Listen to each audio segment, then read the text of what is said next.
50 years. Is that a long time or a short time? For those of you in high school now, 50 years is a long time, taking you to retirement, your 40th wedding anniversary, grandkids, and more. For old-timers, the last 50 years have gone by quite quickly, though it's more than half a lifetime. Young and old, we all find ourselves together in the year 2018, which is the 50th anniversary of the first school year in the new and improved, reorganized Swan Valley School Division.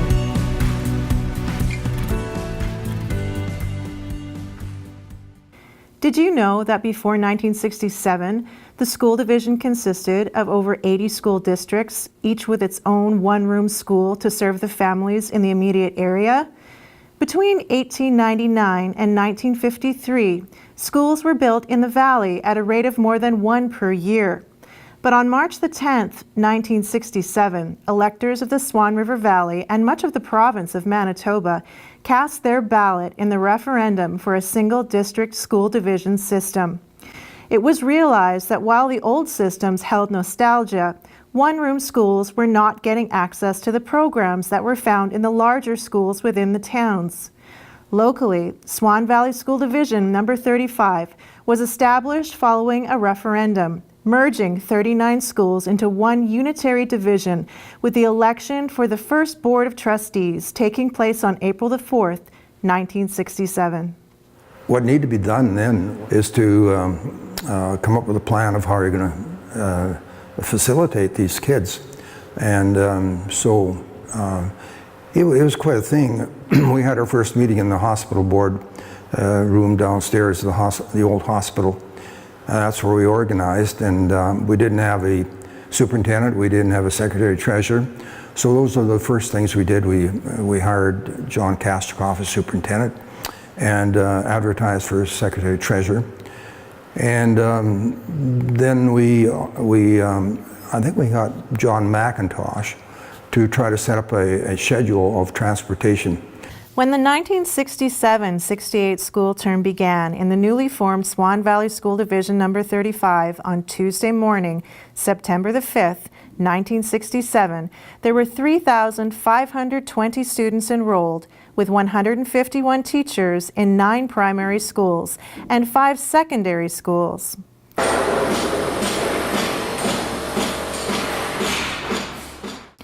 As the division geared up for the first school year, tragedy struck when just days before the new school year was to start, the Durban school burnt. As time went on, schools with smaller populations, like Kenville, were eventually consolidated into neighboring communities. And there was a lot of controversy about closing Kenville School. But again, they didn't have the facilities, and it was just a matter of time that there's so few children in certain classes that you just couldn't continue under the old system. And you had to make a move on it. It was a time of change, more or less like it is now. There's a time of change in our division, in our school approach, for a number of reasons. And one, I think, was that the small places around, like Durban, Benito, Kenville, they were falling out of being the center of the community. And I think people felt that the school was the last, kind of the first big step to encourage that more and more all the time. And the stores were closing, the garages were closing, some of the elevators were closing, our trains weren't going as much anymore, and now all of a sudden the schools are gone, which was the hub of the community up till then. And people just couldn't see being without that. In the years following the formation of the division, additions were made to existing buildings. These additions, as well as decreasing rural populations, helped to facilitate the move to a single high school in Swan River and allowed the rural communities to host kindergarten to grade 9 classes in one facility. When we had the referendum in the province, the regional high schools were in the mix at that time. that there'd be a certain number of regional composite schools available. So that was one of the first things that was on our mind, that we bring all the kids into Swan River in one. You need the numbers to get the regional high school. And the reason for it was, we felt that we needed to get some parity between us and the city kids. I mean, the city kids were getting access to programs that we weren't not able to deliver in the valley. And that was basically the shops, not just the academics, but also the shops, and that was very important. The Swan Valley Regional Secondary School opened in 1972, initially housing nearly 800 students from grade 10 to 12 from across the entire Swan River Valley. That was a major undertaking, and I don't think the community really liked that we were taking high schools out of the towns and communities. But it's something that needed to be done. In hindsight, I think it was a good decision. Another marker for the division was the construction of their own administration facility. Well, originally the secondary board had their office. I think it's the BG building now, and so we couldn't operate. That was so small. So we were in the Matthews building that had the entire upstairs of the Matthew building, and it turned out to be inadequate and not very accessible. So we made a decision to build an administrative building, and actually our first choice was where now the credit union building stands, but we ended up locating it on the regional grounds. And there was controversy over that because it was a bad time to do it, because at the very same time we were closing Kenville School, and the people couldn't understand why we could build an administrative building and couldn't retain, do some adjustments at Kenville. So yeah, there was controversy there. There was a sit down actually, and people sat on the lumber, wouldn't let the contractor work. And at that time, Mr. Fred Reel was the chairman of the board, and he represented the Kenville area, and that's where most of the opposition came from. Fred was a very good negotiator, and he did a good job. There was cooler heads prevailed, and the building went on. One of the final changes to the division's historical landscape would happen when Duncan School was lost to fire from suspected arson in 1976, just 1 year before it was slated for closure. With the shutdown of Mafeking School in 2005, the division would remain as we know it today.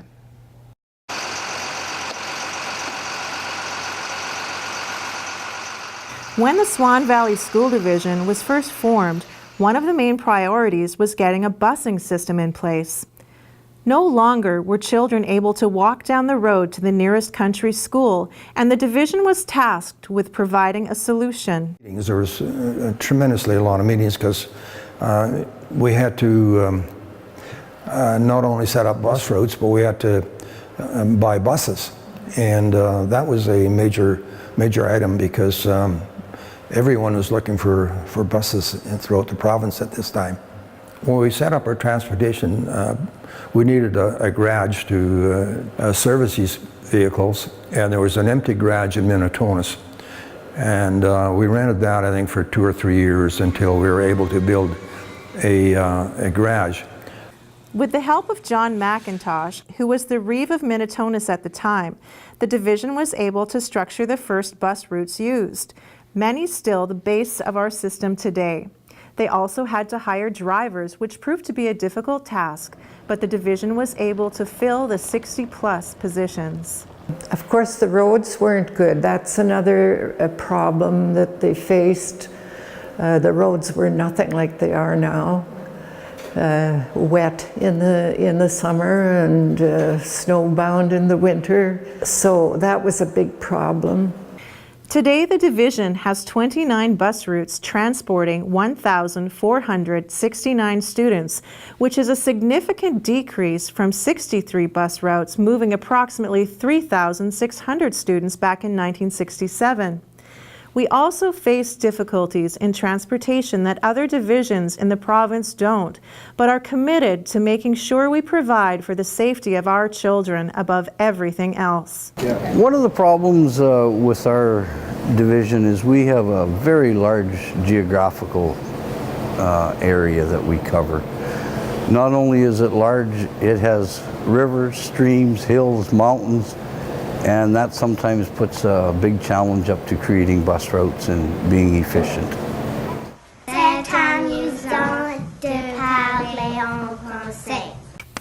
Today, the Swan Valley School Division operates a successful French immersion program, but there was a time when the division wasn't as welcoming of the program. A parent group led by Lynn Pernisi approached the division in the early 1980s. The school board really didn't see the necessity of it because I think we were offering 40 minutes a day core French program, which we felt were doing what we needed to do. And actually there was, it was a pretty good program because they learned conversational French. But Pernisi persisted, eventually taking the case to court, where on August 27, 1982, the school division was ordered to provide programming and classroom space. The first French immersion classes took place in Birch River due to a lack of space in the Swan River schools. When I arrived at the division, I was the first grade 6 teacher, and so it was a split grade 5 and 6. And so I had the original class come in, so that was really neat to have, and was able to see them graduate in grade 12 over the years. Thanks to a very active parent council and support group, the program has been able to continue with an annual enrollment of around 100 students in all grades. Overcoming the challenges presented, the French immersion program has seen many successes and is celebrating 35 years this year. The French consortium that we are a part of, that's with Dauphin, the Pas, and Flin Flon, has been an amazing collaboration, to say the least. We can now offer our students the opportunity to graduate here with a French immersion diploma, a full diploma in French immersion. That has never been done before.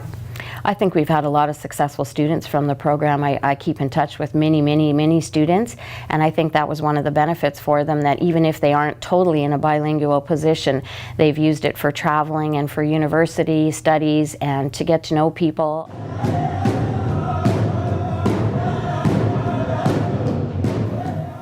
The Swan Valley School Division has a strong respect for the Indigenous students in our community and respects the Treaty 4 land that all its schools sit on. In order to help connect the school to the people, they employ an Aboriginal Academic Achievement Coordinator who acts as a liaison between the division and the surrounding Indigenous communities and develops resources that teachers can use in the classroom to bring awareness to the Indigenous cultures. We always want to partner with as many as we can because, students who live in the surrounding First Nations have an option to go where they want, and of course we encourage as many to come here as well. We have very positive relationships with the First Nation communities.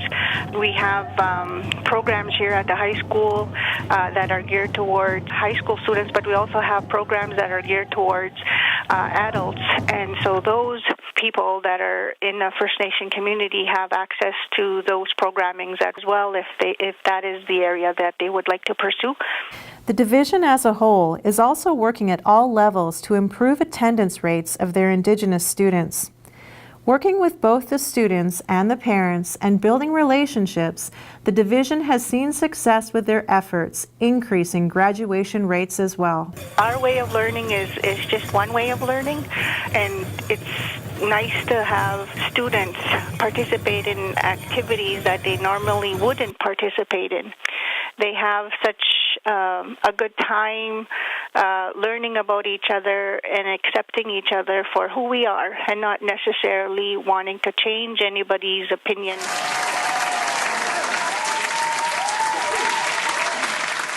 I think the reason that our students have done well is we honored excellence. So whenever someone did well. We recognized them either with an assembly or with announcements. It's a small division, but I think there's an attitude that we can do it. There isn't anything we can't do that if we don't put our mind to. And I think that starting with the board, that attitude's there, that, you know, somebody has a good idea, they don't dismiss it as being impossible to do. They explore it and they see if it can be done. And then we have staff that's always got creative ideas, and that's never discouraged, that's encouraged. When walking the halls of the SVRSS, you will see frame after frame highlighting academic achievements, sports wins, and drama performances, among other things. The students have given the school division many reasons to be proud. But more than the medals and accolades, it was the experiences that will teach students the life lessons they need to be successful in the world. I guess one of the things, too, is the school values the skills just as much as they do the other extracurriculars. Like if you look at our national banners are hanging in the gym. So they're hanging up alongside of our provincial rugby banners and our football banners and our soccer banners. So I think a lot of the success has been the school promoting it as well. So the students see that and they say, hey, you know, that's obviously valued, and we want to be a part of it. When I talk about education, I look at the emotional intelligence as being a very key part for kids. When you get things like phys ed and industrial arts, and that really goes a lot to helping the kids to develop their emotional intelligence, the affective domain, and things like that. They need the hands-on stuff. Being the academic maybe not be their thing, but by having opportunities to be in an athletic program, it makes them excited about school. If you talk to kids, even the most academic kids, they remember what they did on the track trips. You know what I mean? The basketball trips, every bit, and if not more than their grade 12 calculus. You know, it sounds corny, but these kids grow up more in 2 weeks away with me in the bush than they do in 2 years here. Locked in the classroom, people drag them to class kicking and screaming, and their options are limited, very limited, because they never see anything. I realized, you know, that once you give them the fundamentals and that, you've really got to make sure that they think on their feet. And I think that was the biggest thing. We would practice and practice and practice just like you would with a sports team. And we'd go through different scenarios, different things that could happen, and how do you react to that and prepare for that, and made them think independently, quickly on their feet, and to make intelligent decisions. And that's really what made them successful. Many of the students excelled tremendously in Envirothon, and that was the whole thing. They didn't necessarily go into an environmental field, but they learned a lot of skills that helped them become extremely successful, you know, in other areas that they pursued, areas of study. I mean, they were bright students to begin with, but it helped them achieve a lot. Once they went through the program, because we were very disciplined, it made them work, it made them think. A lot of the time when they talk about cutting programs, want to cut the arts, well, music should be the last thing that's cut, because it develops the brain more than anything else that we teach kids in school. Because I've been involved in music all my life, I realized the power of music, just not the fact that it brings kids together, and music is very emotional. The things that you're doing in music all at one time, nothing else can mimic that. You're just not playing music, you're developing the whole brain.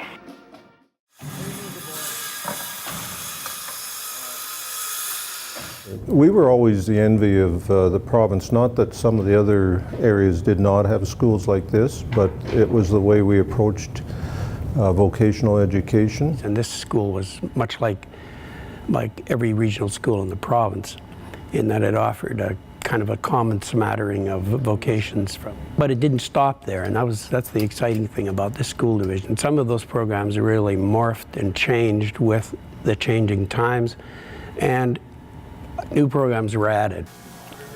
The division has always had a commitment to providing the best education they could using the resources available. This meant continually adapting and growing the programming that was already offered.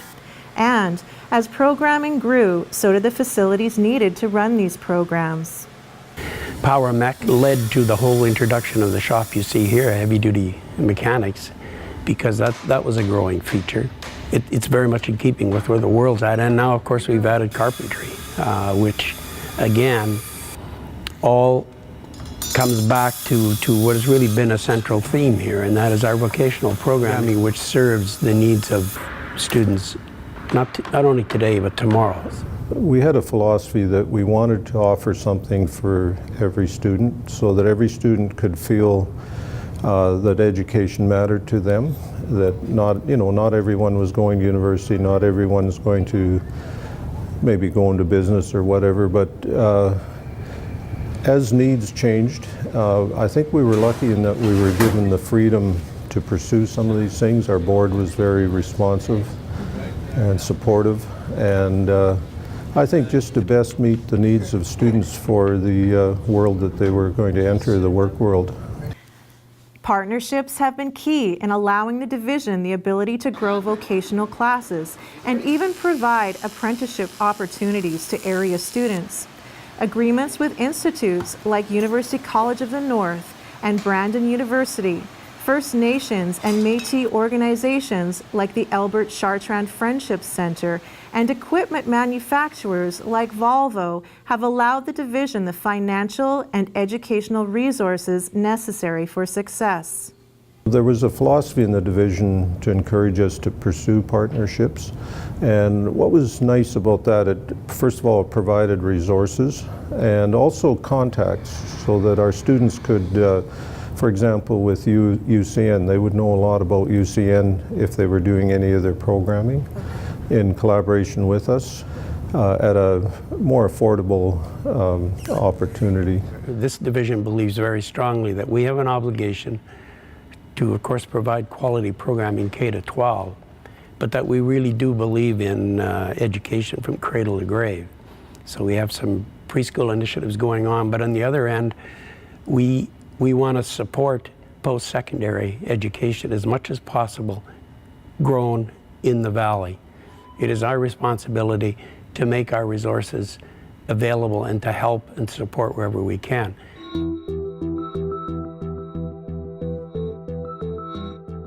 The division always had that commitment and was able to put into place people to help that along, one of whom the Director of Technology, Kamateka, who has been instrumental in searching and finding, and the division giving him the, if you like, the freedom.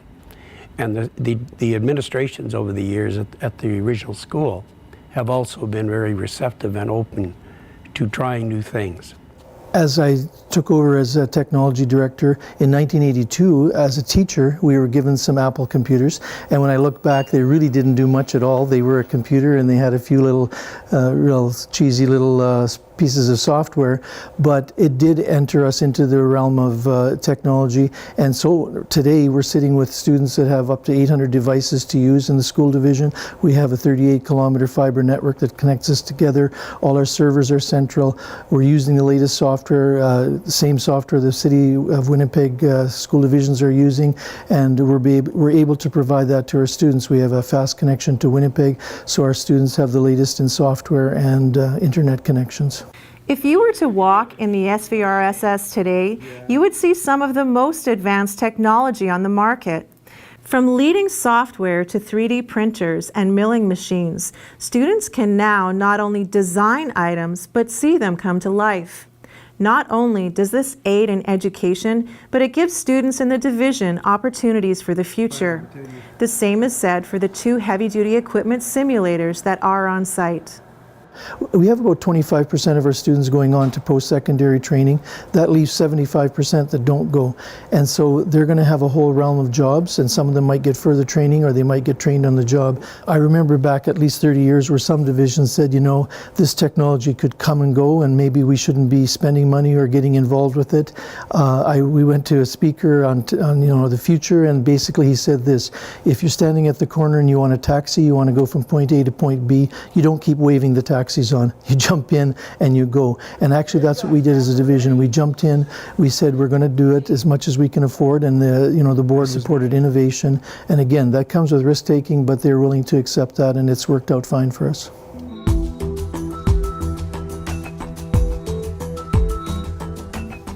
Like so many times in the past, the Swan Valley School Division continues to face declining enrollment and funding challenges, which have forced the current board to make some difficult decisions.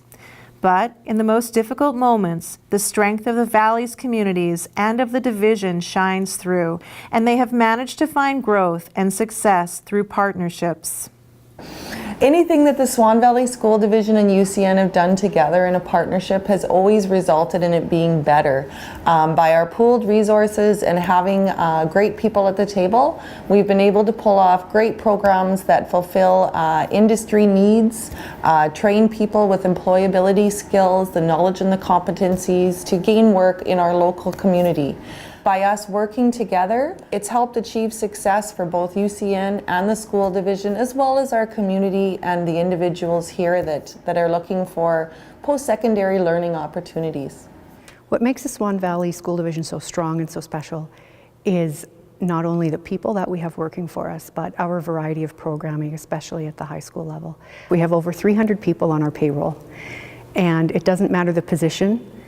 Everybody from the bus drivers to the custodians to the teachers and the EAs and the librarians and the principals and the division office staff and the board, we all love kids, and it shows every day with the courtesy and the love that is shown towards them. So if you think of the opportunities that students have here, there would be hundreds and thousands of high school students across Manitoba that don't have the programming opportunities that Swan Valley has. And that's largely because of the leadership of the past and the present making hard decisions to make that possible. I think the challenge that it has is, as we keep declining, if we want to stay by ourselves, we have to be able to adapt. So I think we have to get smaller in terms of the number of buildings we have, but not lose the programming.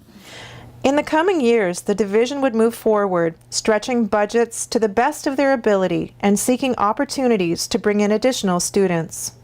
Oddly enough, back in 1972, when the grand opening for the SVRSS was held, Premier Ed Schreier was here. And he had even mentioned back then that the reason for this school being built was because of the depopulation of rural areas and how the more urban areas were becoming more prominent. And here we are 50 years later dealing with the same issue. We're thinking about 50 years down the road. What is this division going to look like in 50 years? It's not going to look the same as it does today.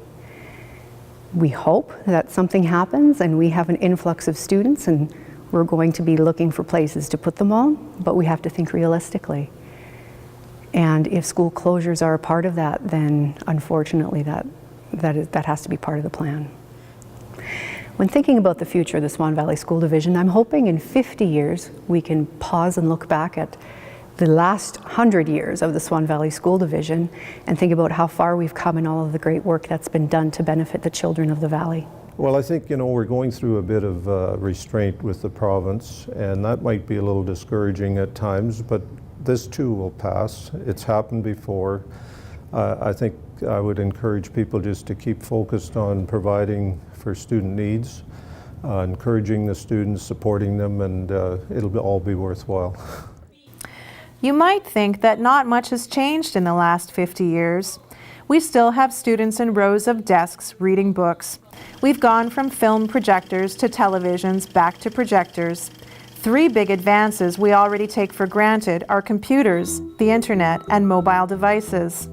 The smartphones we love so much today will look as quaint to our grandchildren as 40-year-old cassette Walkmans look to us today. Technology will have advanced in ways we can hardly imagine, and it will definitely impact education. With display screens in our glasses, augmented reality will allow us to interact with 3D models, participate in 3D teleconferencing, and travel virtually anywhere without having to leave the Valley. Artificial intelligence will diagnose students' learning issues and then work alongside them to fix the problems. But real human teachers will always have a place in schools, sharing their love for their subjects. So what will the Swan Valley School Division be like in 50 years? You are invited to stick around and find out. Together, let's make it great.